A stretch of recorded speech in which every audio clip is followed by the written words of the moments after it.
ஒரு அழகிய தெளிவான காலை பொழுது. காட்டின் நடுவே புத்திசாலி ஆந்தை ஒரு முக்கிய அறிவிப்பை வெளியிடுவதற்காக மரத்தின் உச்சியில் கம்பீரமாக அமர்ந்திருந்தது.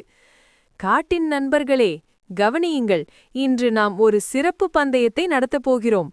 இது வெறும் வேகத்தை பற்றிய பந்தயம் அல்ல, இது ஒவ்வொருவரின் தனித்துவமான திறமைகளைப் பற்றிய சவால் என்று ஆந்தை கம்பீரமாக அறிவிக்க, புலி, நரி, முயல், யானை, குரங்கு என அனைத்து விலங்குகளும் ஆவலுடன் காத்திருந்தன.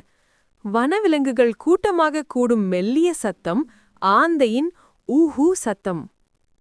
பந்தயம் தொடங்குவதற்கான அறிவிப்பு வந்தவுடன் முதல் சவால், இந்த உயரமான மரத்தின் உச்சியைத் தொடுவதுதான் என்ற குரல் ஒலித்தது.